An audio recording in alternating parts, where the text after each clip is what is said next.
నేను మీ doctor Sudeep Ganra, consultant endocrinologist, omega hospitals, Gachibowli. Type 2 diabetes అంటే భయపడుతున్నారా? అసలు టైప్ 2 డయాబెటీస్ ఎలా వస్తుందో మీకు తెలుసా?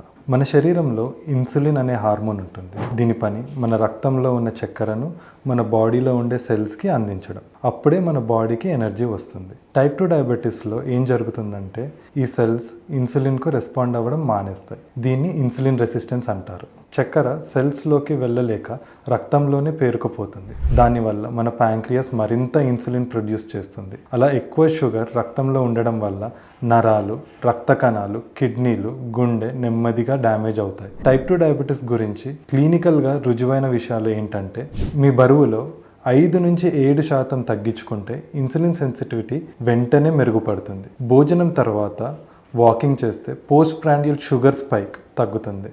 ప్రాసెస్డ్ ఫుడ్ తగ్గిస్తే ప్యాంక్రియాస్ ఆరోగ్యంగా ఉంటాయి. 90% టైప్ 2 డయాబెటీస్ మన లైఫ్ స్టైల్ వల్లనే వస్తుంది. మనం తినే తిండి, కదలికలు, స్ట్రెస్ ఇవన్నీ ఇన్సులిన్ ఎంత బాగా పనిచేస్తుందో నిర్ణయిస్తాయి.